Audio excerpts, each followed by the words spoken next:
Thank you, Pierre. We always like to get differing points of view, and Pierre's is usually a lot different than mine. But anyway, he's my media brother, so it's always good to hear all different points of view. Don't you think so, Makiba? Oh, absolutely. Right. Diversity is God's way of showing us His creativity. Oh, that's a good quote. I like that. Say that one more time. Diversity is God's way of showing His creativity. Oh, okay. Sal, that's good. Don't you? Interesting. All right, very good. Anyway, Sal Pasalakwa, good to have you in the studio. Good morning. All right. Thank you for having me. Sal, we hear you on the radio all the time with Craig Flagler Palms, Funeral Home, Memorial Garden, and do a great service here for families. You're part of the community, do all kinds of great things. Been here for a long time. How long have you been here? Since 2006. Okay. Yeah. Right. So we were here when you first started, too. Yeah, you're right. Exactly. From the beginning. I know. I can't believe it. Can't believe Wow. it's been that long. Yeah. Here we are. Hey, my co-host today is Michelle Bartolome. Good morning. Because Brian is out today, and Brian, I'm taking your spot today. All right. We're having tryouts, Brian. Uh-oh, Brian. Thank you for the invite, David. Yeah, of course.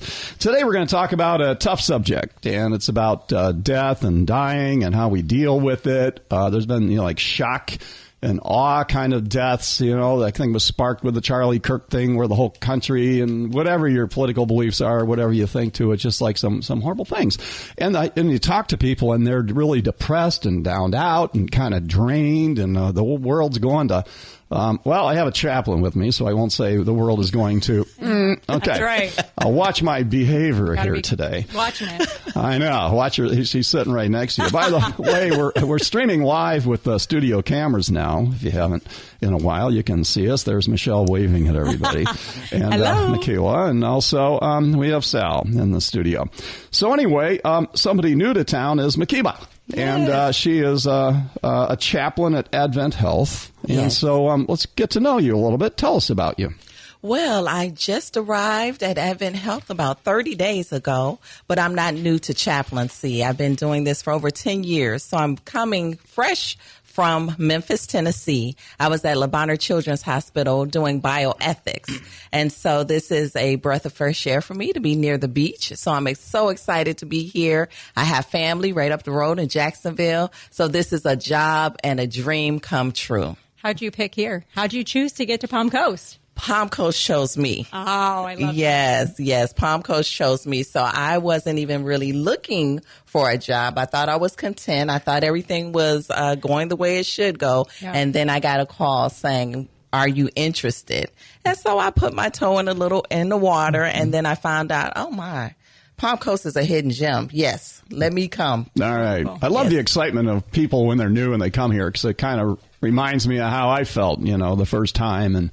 And so we welcome everybody, and yes, and that's what I like. That's what I like. Yeah, and it's kind of a frontier town, like you say. It's kind of a hidden gem. A lot more people are finding it, and a lot of other people here wish nobody else would ever find it because they got it and they want to close the door. But those people we can't allow to control, because growth is a good thing. Right. Growth is a good thing.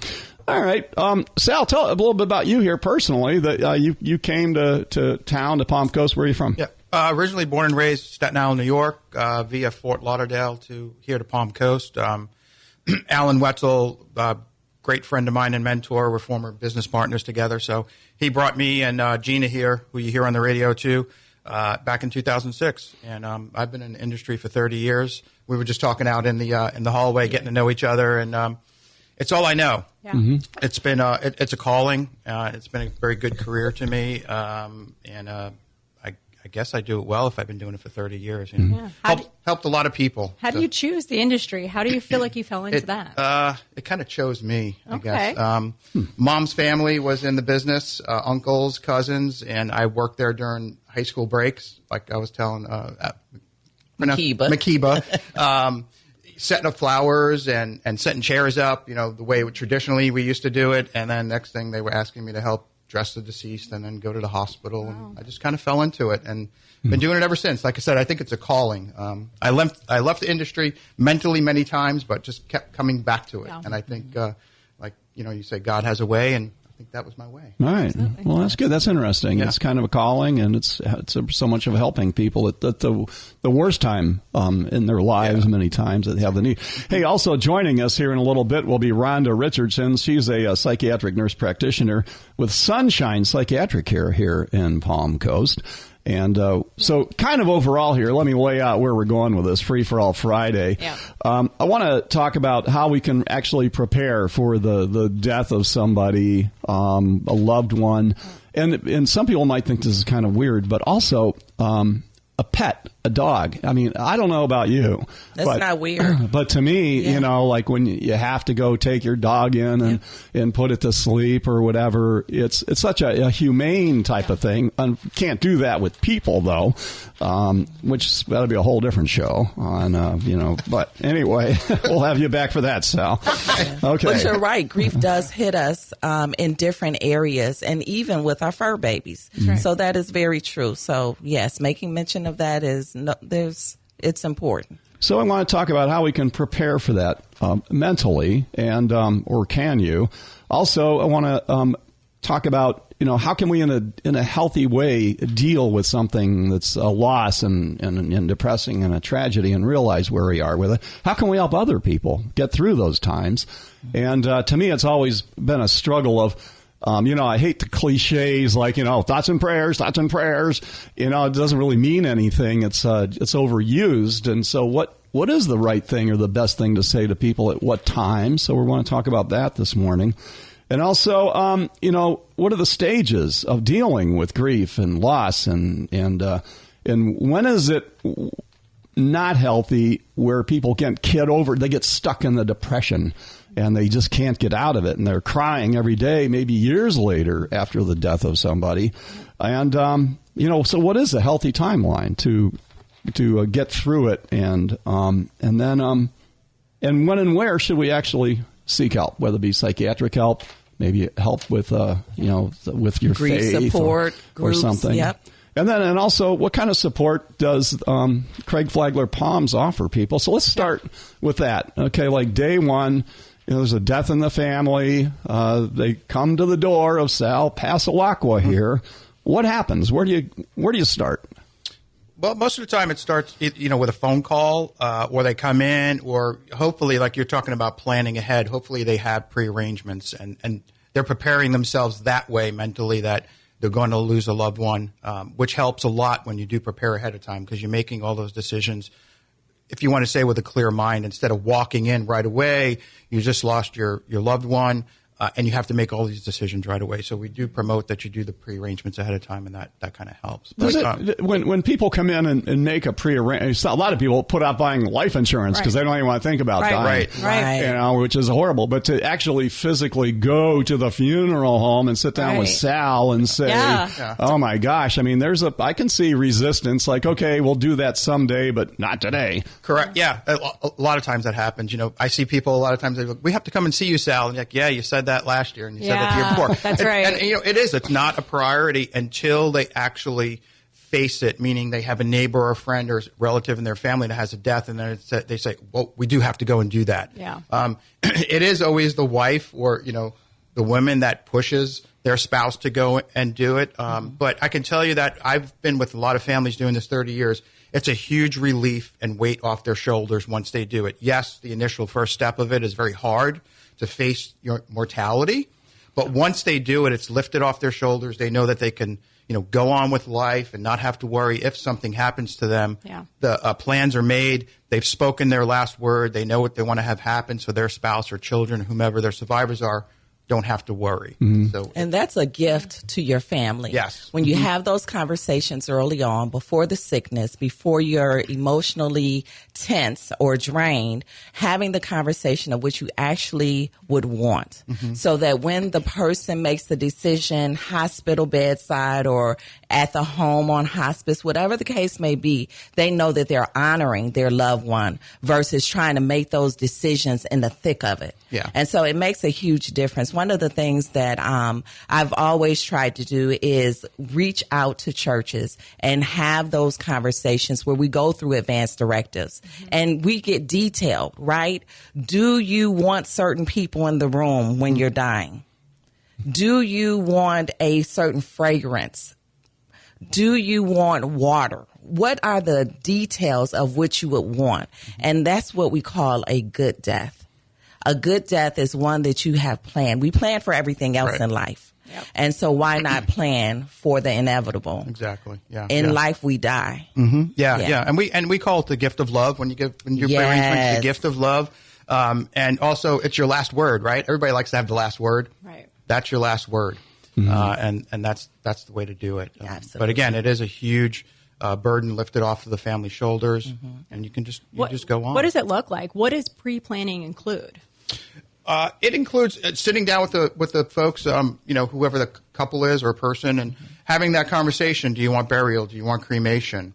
Do you want to go to church? Do you not want to go to church? So we kind of plan it out that way. If they're a veteran, do you have military honors? Making sure they have all of those documents available when the death occurs, so that we can take care of the veterans' benefits that they have.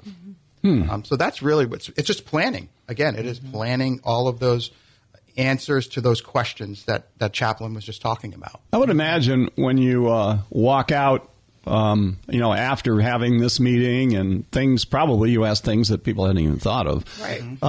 But I imagine there would be a big relief, like, wow, I'm glad don't have to do that again. Yeah, no, there is. It's a huge relief. Like I said, it's a one time, they get it done. And I've sat with families who don't do prearrangements, and, you sit there with the survivors, whether it's the spouse or the children, and you ask them, what did mom or dad want to have, burial or cremation? And they don't know because they didn't have the conversation.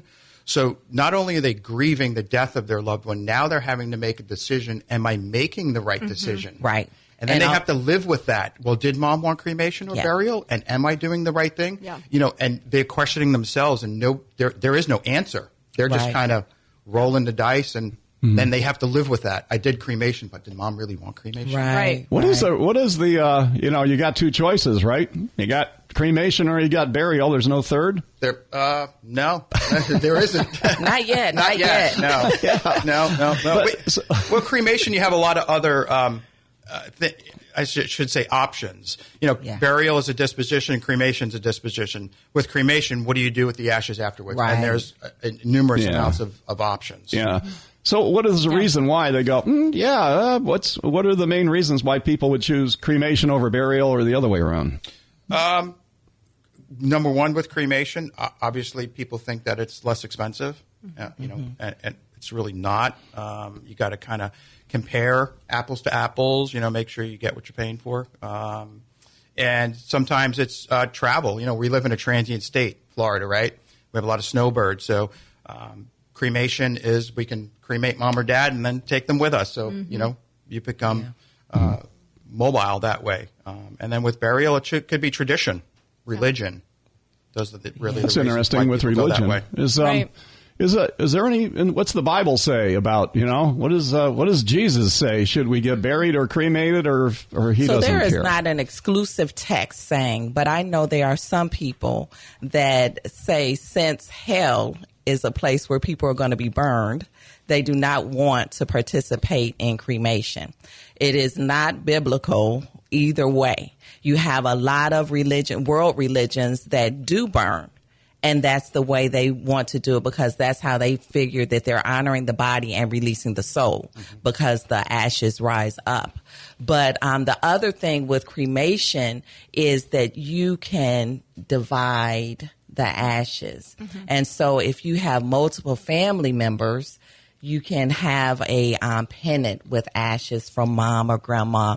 So that's another reason why I hear people say that they want to go with cremation along with it being less expensive. Correct. Yeah. And also, too, if they're out of state and maybe the family has a burial plot in another state, it's expensive to transport a human body that way. So it's easier to transport if you cremate somebody, like Chaplain said, and you can take a portion of the ashes and bring them back to the home state and bury them there, or scatter them, or they make you into a diamond today. They can send you into space. So a lot of options. Wait. Burial, all the things. Going into space. Yeah. Okay. Well, I'm going to go back to the diamond. Yeah. Yes. How does that happen? So they do make diamonds nowadays from ashes. High pressure, Wow. They're like cultured diamonds. They can do it from hair too. So it's the carbon, obviously, from us. And it's over time. It takes about a year to do it, and it either comes out a blue diamond, or it does come out not actually clear, but it is clear. Wow. But yeah, they're cultured diamonds, and they're becoming very popular nowadays, believe it or not. I had never even heard of that yet. Yes. All right, and let's go to outer now we're going to space? Okay, Space, yeah. So you can pay a fee, and the space shuttle will drop you off in orbit, or and what? hitch a ride. Yeah. So what they do is they take a small portion of the ashes, and they'll put it on a set that's going up. Gene Roddenberry, Star Trek, right? Yeah. He's up there, and then I think there's another actor or actress from Star Trek that they went into space too as well. So yeah, it's just a small portion. They send you in space, and then that's cool. Orbit Wow. up there. Yeah. Wow. Yeah. Okay. All right. Well, see, I'm learning a lot here. That's right. Yeah. Sal. We even have underwater cemetery, our Neptune Reef down off the coast of Key Biscayne, Miami. Oh, wow. You can have your ashes placed down there too as well. So, Very interesting. Yeah. all right. Okay. Well, very good. And then also you have at your Memorial Gardens, you Yes. have a place where you Yes. can put the ashes. Yeah, we have a lot of options. Benches. We have these pedestals, which are really great, where they have these toppers, and they can sculpture anything out of granite. It's unbelievable what some of these sculpture artists can do. They'll do sailfish, they'll do motorcycles, anything, just to, again, show the personality of that person who passed away. That's beautiful. Yeah. So a lot of options at our cemetery for cremation and obviously for burial or entombment. And this is all part of getting past the grief and the sorrow and the depression and things like that, which is so important. But and what about faith here? When everybody's from a scale of 1 to 10 has different religious beliefs and what they believe, and sometimes they're a 10, sometimes they're a 5 and a 1, and it depends on what day or week or kind of like what's going on with it. But imagine you see people where when they lose somebody, they feel their faith has betrayed them. Why did God do this? Right. Yes, that is a question that happens, especially in the peds world when a child dies before their parent, because that's unnatural, right? A parent shouldn't have to bury their child. And so I've had that question, and in the faith world, in the religion world, there is a space of just being present with them and not trying to answer that, because we don't have the answers. It is a mystery. Bad things happen to good people and good things happen to bad people. That's just the way it is. And so sometimes we don't have all the answers. And I think that's the best part about being a chaplain. You're not there to proselytize. You're not trying to convince them. And especially when someone is grieving, the best thing I can give them is not a prayer, but ministry of presence. That means I'm just coming along beside them, and I'm letting them know that they're not alone. I'm encouraging them to cry. I'm allowing them to be. And that is so important. I hear a lot of times people say, I just want to be strong. I don't want to cry anymore. I just feel as if I'm losing it. And I allow them that space. Do what you need to do. There are many days that I will go to the hospital, and if a patient is dying, they may... One example, I'll give you one example. I had patients across the hall from them. They both were grieving, and culturally, we grieve differently. So I had a stoic family. They were sad and they were quiet, and they had their priest come in. And then across the hall, I had a Pentecostal family, and they were singing and rejoicing and celebrating life, and they were loud. And so you have these two families experiencing grief, but handling it in different ways. So as far as faith is concerned, I just want to be present, make no judgments, and let them know that they're okay. Release the tears. It's always awkward to me of what to say. Yeah. At what time do you...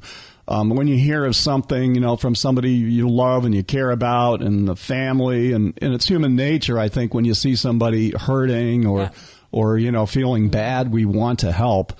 But, and you say, "Oh, thoughts and prayers, thoughts and prayers, Right. thoughts and prayers." It almost irritates me. Let me know if I can do when hear anything that. for you. Yeah, let me. Yeah, I mean, but what else do you say? Right. What are the right things to say? What or help Say help the us. person's name. Say the loved one who died. Say their name. It is okay to say the name and encourage the person that you're with. I want to hear more about them. I want to hear about your loved one. Do you feel like talking about them? What was a happy occasion? What was a sad occasion? What makes you laugh? Rehearse some of the memories with them, because that's going to be important. When you're in the thick of grief, one of the things that is going on psychologically and mentally is, will I forget their voice? Will I forget how they made me feel? Will I forget the special times that we shared? And so our society has taught us to shut down and to withdraw. And so it's easy to say what you just said, prayers and thoughts. It's easy to say that because you feel like you've checked off a box, but it is insultful. It's an insult. And so what ends up happening is say their name, allow that person the space to say their name and to rehearse with you. Rituals are so important. So even if you stop by the house with a dish, a casserole dish, right? Just stopping by and letting them know you're there. If you see something, do it. If you see a plant that needs watering, go to the kitchen and water it for them. Be present. Sometimes it's not in what we say, it's what we do. And we need to continue to show up. We need to continue to encourage them. We need to continue to be a shoulder for them to lean on. But say the person's name. Don't ignore them and act like it didn't happen. They're experiencing something. But at the same time, it's like, oh my God, there's somebody else at the door with another lasagna. I mean, so how do you know? Right. When is the right time or what to do, or maybe they want to be left alone. And so I always tell the people that are experiencing grief, have a bodyguard, have someone that's your armor bearer, that's going to stand guard and let the other people know what you need. They come to the door for you. She's not accepting guests right now. Thank you for the dish. You can do whatever you want to do with the dish. What about all those phone calls and text messages? What do you do with those? Turn the phone off. Right? Because it's overwhelming. It is overwhelming. It is overwhelming for some people. Right. For me, myself, I loved getting the phone calls. My father died 3 years ago from ALS, and he had a 5-year battle. So every phone call that came in, every text that came in, it was a reminder of how popular he was, how kind he was, the impact that he had. So for me, I welcomed it. But I understand there are some people that they shut down and they don't need all the extra attention. Right. Should the primary person, maybe Sal, this comes back to you with pre-planning, say if the wife... because then things, okay, well, here's the pre-planning for the guy that died, but here's his wife, I mean, would that be a time for them to say, I would just, we do want to hear from people, or we don't want to, I mean, or can you even make that decision in advance? Well, when we come and meet with people that have pre-arrangements, again, they have a direction about what the family wants to do. And they still go through grief. It doesn't mean just because they have pre-arrangements that they're not going to grieve, their loved one. Sometimes it's even worse too, because now they're facing the fact they've been preparing themselves all along, but now it's really like in their face, and they're facing the fact that they did lose their spouse. So it becomes a little difficult that way. Akiva, you were relating to your father's, death, and you welcomed all that. Yeah. Did you let people know that, hey, because it's almost like you're waiting. You want a sign like, how can I help? Yeah. And it would be helpful if I heard, from the family or whatever saying, hey, we would love to, hear from you, or we'd love for you to send us a text. I mean, that seems kind of cold, I guess, but how do you communicate to all these people that want to help you how to help you? So that is a great question. How do you communicate to all those that want to help you? So for us, we had a family chat group that we sort of made assignments, right? So my sister is going to do this role. My brother is going to do this role. My aunt is going to do this role. My stepmom did a certain role. So we put the information out based upon our assignments. And so that was what we did. But back to what you asked Sal about the pre-planning. In an advanced directive, you have some spaces where you can literally say who you want, who you don't want, what you don't want. So like my husband knows, like if I'm at the end of my life, there are certain people that I want to remain seen the way I was seen throughout life, right? I love my lipstick. I love to, I love my beauty, right? And so there are certain people that I'm okay with them seeing me without all of that.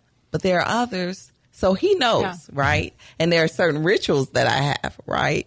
Please make sure that my mustache doesn't grow out, hubby, okay?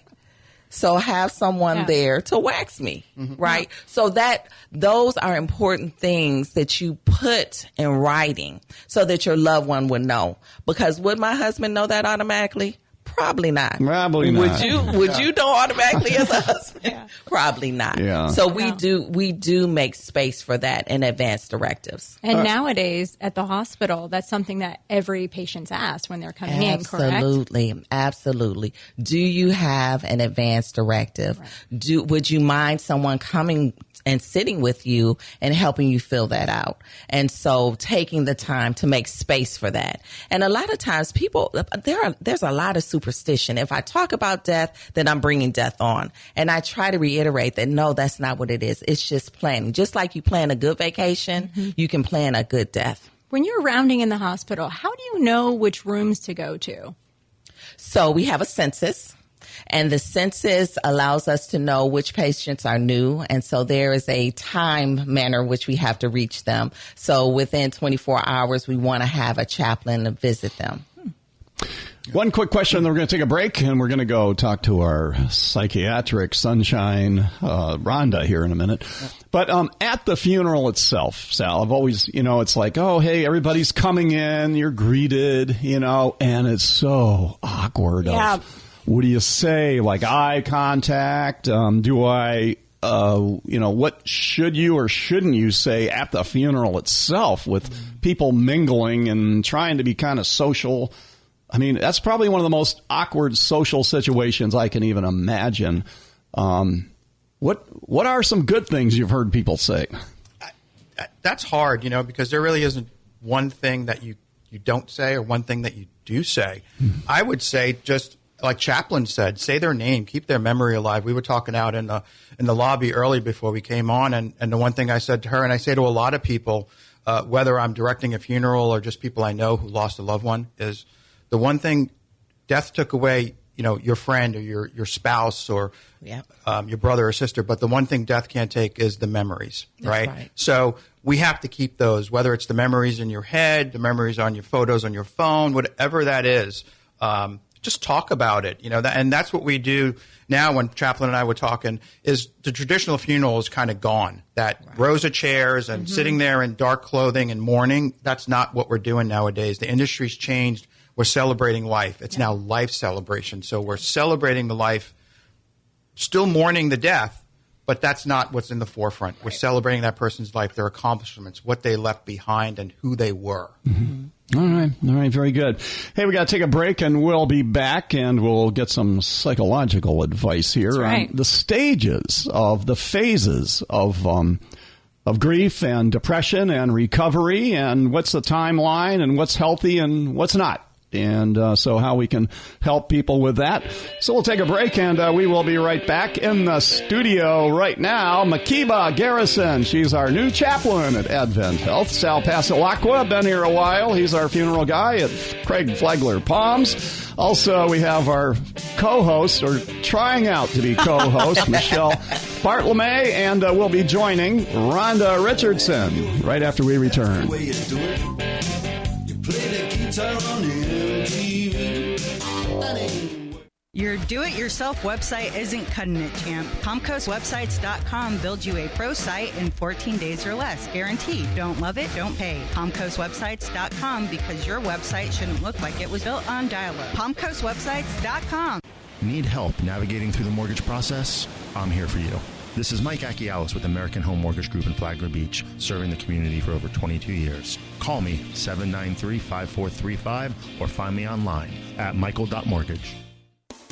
Hi folks, Bill Gallagher with SolarFit here. Have you ever thought about utilizing solar power for your home or business? Well, there's never been a better time to plug into the sun and stop renting electricity. How would you like to let your roof start paying you each month?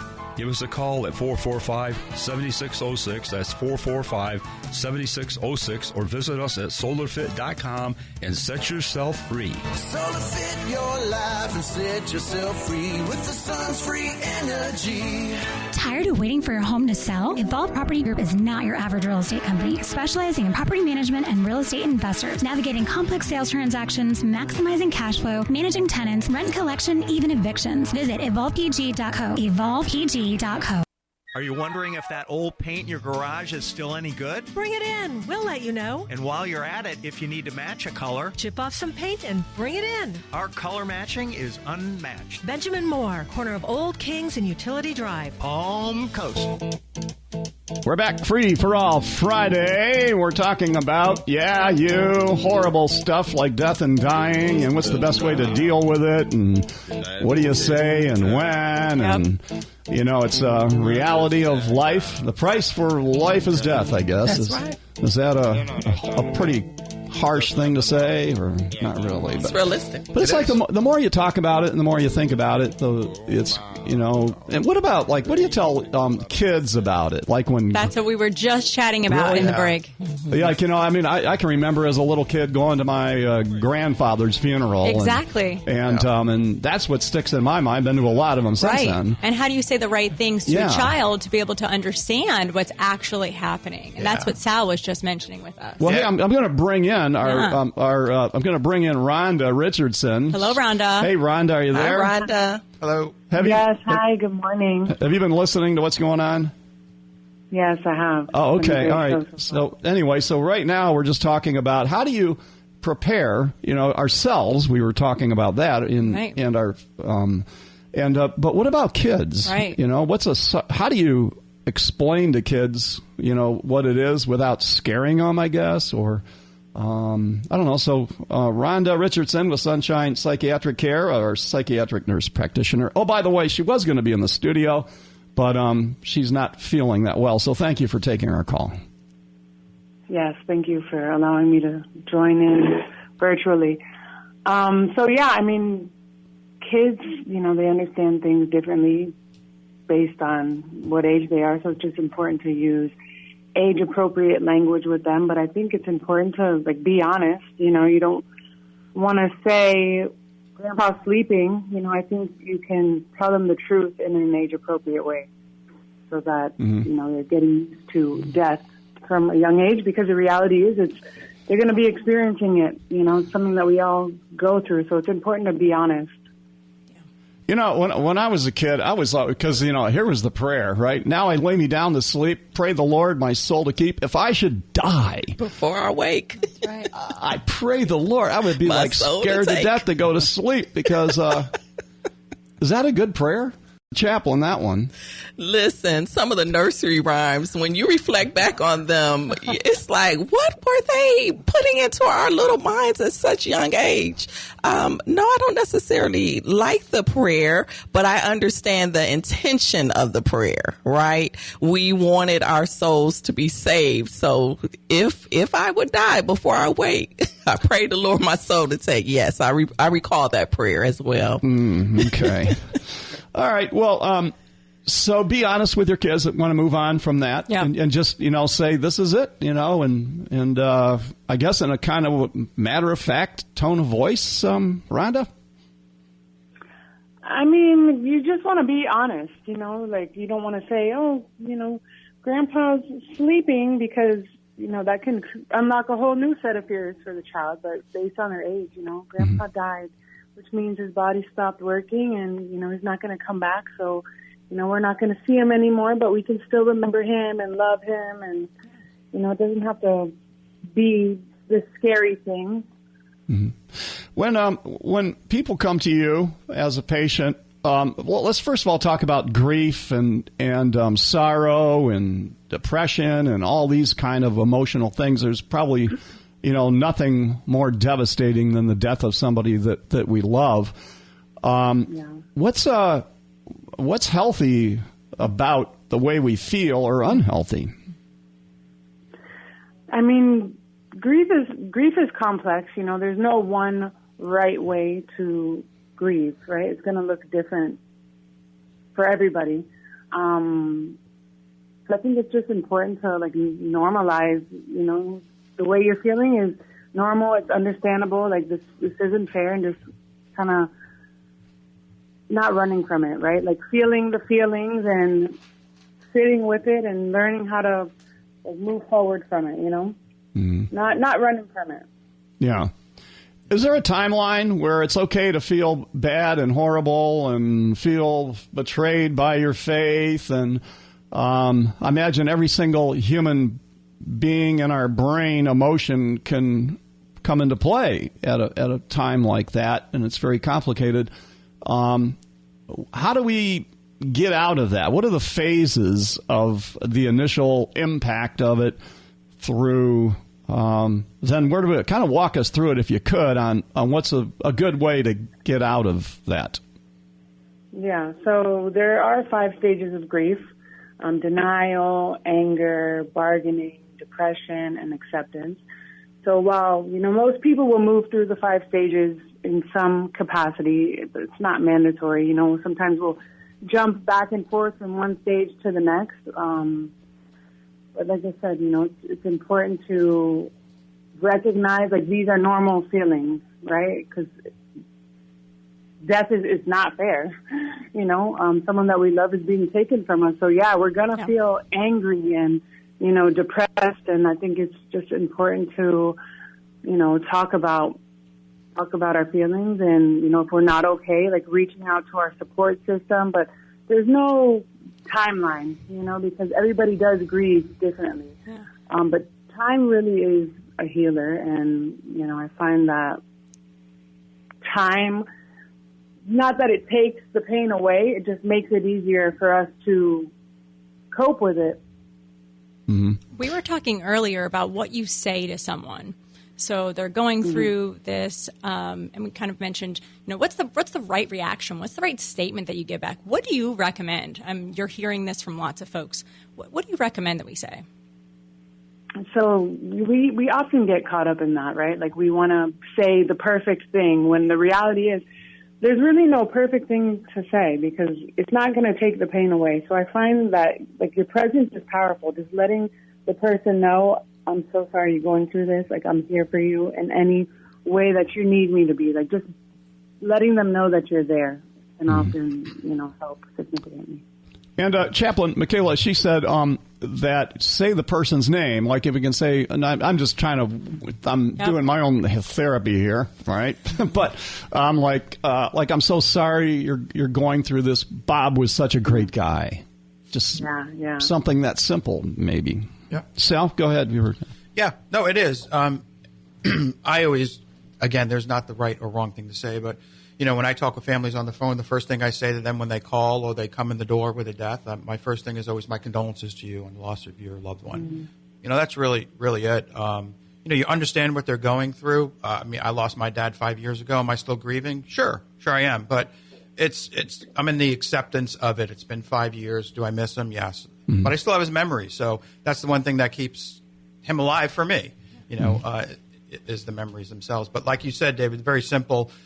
Even when I know people who die, and I'm in the funeral business 30 years, it's awkward for me. It really is, because, you know what, I'm on the other side of the table, or I'm in those shoes. I'm not in the funeral director mode. Now I'm kind of just a normal average guy who has a friend or a family member who lost somebody. I sometimes don't even know what to say to them. But, again, my condolences to you, or your dad was a great person. Your mom was a wonderful person. And remember those memories. and get that smile on that person's face, you know, and tell those stories, right? Chaplain, it's about creating a new normal, because you will experience a hole in your heart and a space where they no longer occupy. And so there'll be triggering events that will last, right? And so it's important to understand that when you are with someone who is actively grieving, they freshly just lost someone, that your presence is the gift, right? Yeah. To let them know that they are not alone and that you are there with them to create this new normal. They want to do things that they used to do with their loved one, or maybe they don't want to do them and they get stuck. And so when we talk about unresolved grief, that's when someone has placed it deep down. They tucked it so deep away that they don't even know that they're suffering in the way that they're suffering emotionally. So it is important to have people around you that will help you create new memories, help you reminisce about the old memories, but allow you to share the story. That's what life is. It's a series of stories. And so it's healing when you get to tell your story. It's healing when I sit with a widow and she goes back to the day that she met her spouse, how he swept her off her feet, and the spark was there and it never left over those 50 years of marriage. That's powerful. And giving people that space is the gift that they need. And there's healing in that. But when I feel as if I'm muted, if I feel as if I have to be a certain place by a certain time, then I'm not honoring myself, and I'm no longer honoring my loved one. There's a good book that I want to recommend that everyone read. It's called It's Okay to Die. It's by an emergency physician, Dr. Monica Williams Murphy. Her mother was dying, and her mother was telling her how she wanted to die. And she kept just pushing her off. Like, I don't want to talk about that, Mom. I don't want to talk about that, Mom. And her mother kept insisting, no, we're going to sit down and we're going to have this talk. And what she learned from that talk was that it is okay to die. It's okay to plan your death, and it's okay to talk about death. And that was a gift. That book is so powerful because it takes us through the history of America. I don't know, we're probably, none of us are old enough to remember when the body was in your home. When someone died, they were in your parlor, right? In the front of your house. And people, the wake was at your home. And so death was normal. You had farms. There were rural areas in America where an animal would die on the farm. And so death was not hidden. Now we are in a society where everything is pristine. We don't want to talk about it. We want to rush through it. And so we don't talk about it. And so then it makes it awkward. But if we have these conversations that death is normal, we heal ourselves. Mm-hmm.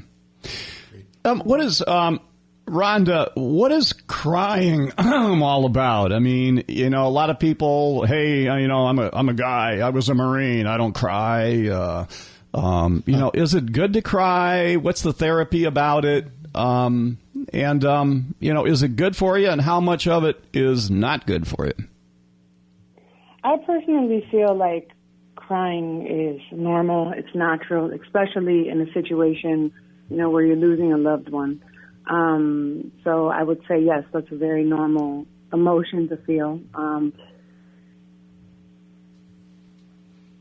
How do you know, Rhonda, when it's time to encourage someone to come and talk with someone like you?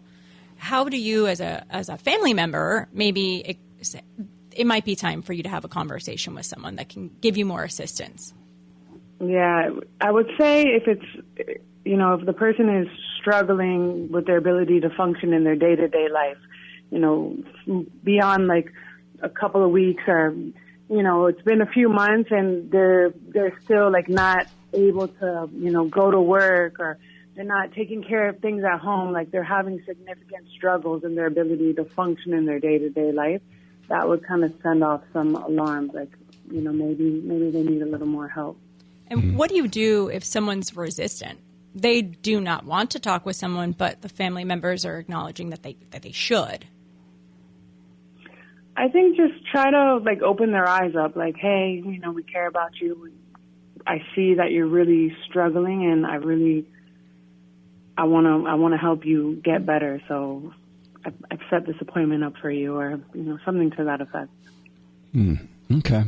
I think the other thing too, I can jump in, is we also need to understand sometimes the nature of the loss also will dictate the type of grief that the person goes through. So when I meet with families who come in and they've lost somebody, and they may have had a family member that's been struggling, say, with an illness for many, many years, they've already gone through all of the stages of grief while they're here, and they're already in the acceptance. And I sit down with them and I say, oh, I'm so sorry for your loss of your mom. And they'll say, that's okay. Thank you so much. She's in a better place. She's not in pain anymore.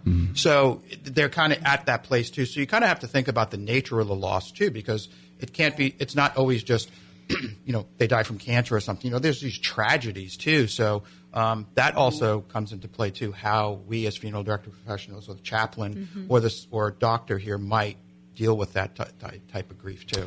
Hey, Rhonda, you said there were 5 phases of grief. Can you go over those 5 and kind of walk us down the road there?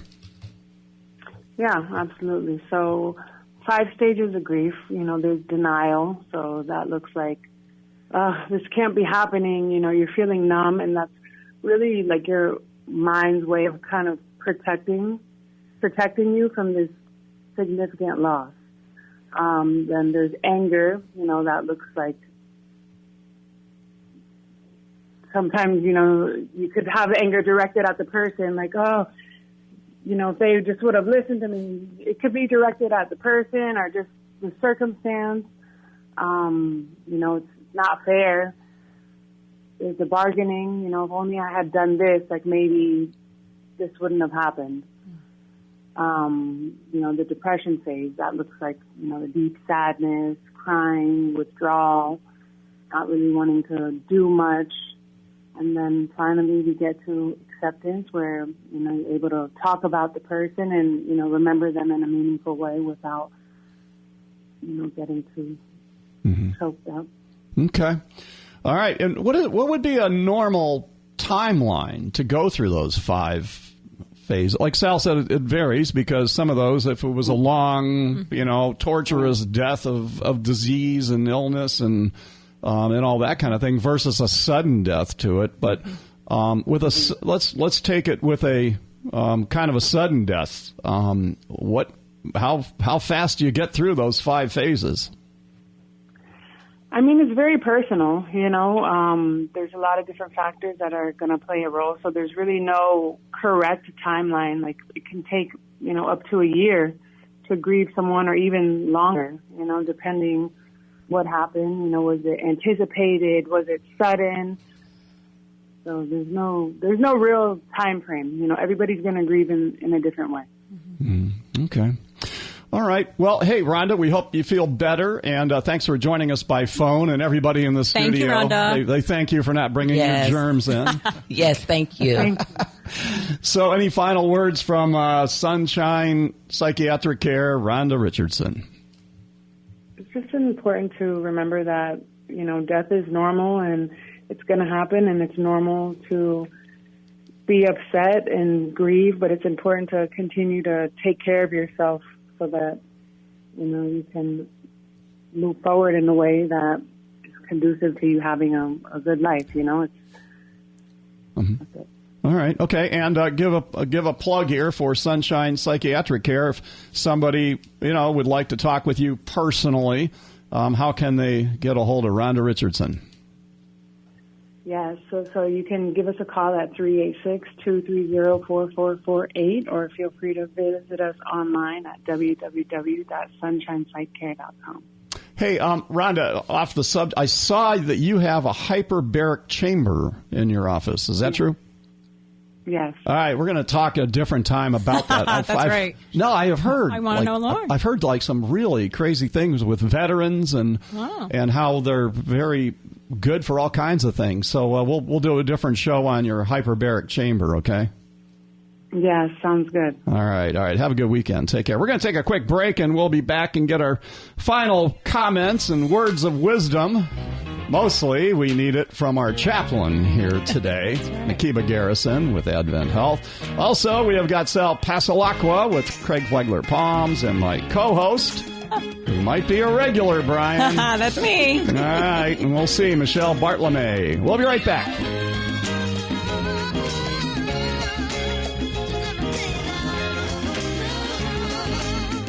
Need help navigating through the mortgage process? I'm here for you. This is Mike Akialis with American Home Mortgage Group in Flagler Beach, serving the community for over 22 years. Call me 793-5435 or find me online at michael.mortgage. No matter what time you reach out to Craig Flagler Palms Funeral Home and Flagler Memorial Gardens, when you call, you'll talk to a real person on the phone. Every loved one is treated as a special person, cherished by family and friends. Hundreds of families each year choose CFP. Learn more about all their services at DignityMemorial.com. Hun, we need to stop putting off getting life insurance. I know. It's just been so busy, and I'm sure the cost is out of our budget. Well, Jen told me that they got a $500,000 term life insurance policy from Ethos for less than $23 a month. All online with no complicated forms and no medical exam. All they had to do was answer a few health questions. Wait, no medical exam and all online? I know, right?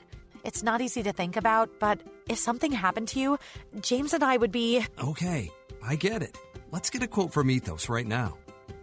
Wow, you were right. There's no medical exam, and Ethos makes the whole online process fast and easy. And look at these rates and coverage options. It's great protection and totally fits our budget. Ethos. They've removed all the barriers from getting coverage. Go to checkethos.com to get your free online quote. That's checkethos.com. Quote based on a healthy, non-smoking 30-year-old male with a 20-year term policy. Rates may vary. Locals know where locals go. Looking for a place for your next event? Or do you need catering? Look no further than Johnny D's. We're waiting for you. Johnny D's Beach Bar and Grill. We're waiting for you.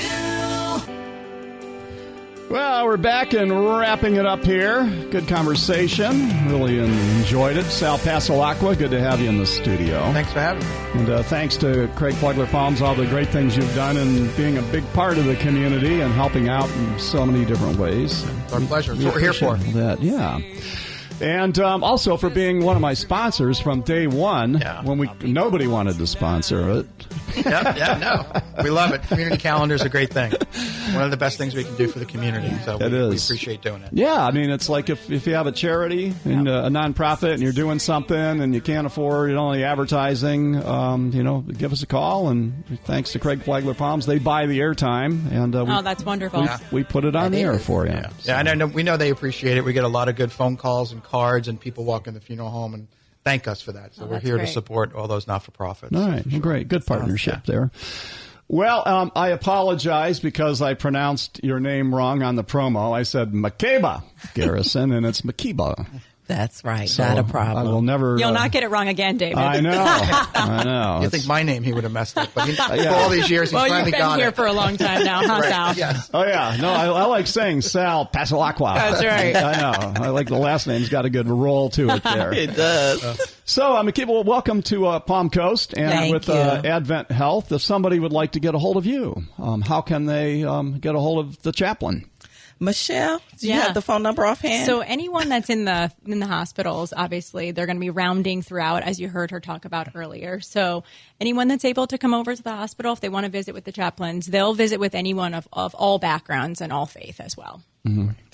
Yeah, it was cool. I just, I'm not Advent, or I'm not an Adventist, I'm, like I say, I'm a generic Christian. But I was at had a doctor, it was like a checkup type of thing. And he said, he goes, is it okay if I pray with you? Yeah. And I'm like, right. Sure. Why not? I've never had a doctor, offer that. And it was cool, short little prayer and everything. So I think that's a nice touch, having a faith-based it's very special organization here. And you don't have to be Advent that's right. to get the benefits of Absolutely. of a hospital. I have never worked for an organization that lives the vision, right? To extend the healing ministry of Christ. And they say that. They don't hide from it. They don't back down from it. And so it is with pride that I go to a company that supports my personal theology. And so it's a beautiful thing. Advent Health is a blessing to the community. And like you said, where do you go where a physician will say, hey, let's pause and pray before we go through this. And I know it made you feel better. Yeah, well, he asked, if, you could have said, no, thanks, I'm good. Right, right. But it was like, well, sure, right. How nice. And it was asked in a real kind of a cool way. And anyway, right. And then not intrusive. Yeah, and the girl in the room, with him taking the notes and everything, she prayed too. And I thought, well, that was really cool. I walked out feeling good about it. So keep it up is all I can say. All right. Well, my new co-host, Brian, too bad. Michelle Bartlemay, give us some words of wisdom. I'm so glad to be here, David. Thanks for allowing me to join you yet again. And I hope to come back and visit and join you maybe again in the future. Well, Brian. Maybe next Friday we'll see you. Everybody, have a good weekend. Friday Night Football live tonight here. High school football on WNZF with Rich Carroll and Mike Licio. And take care. Be kind. Be safe. Have a good day. Thank you.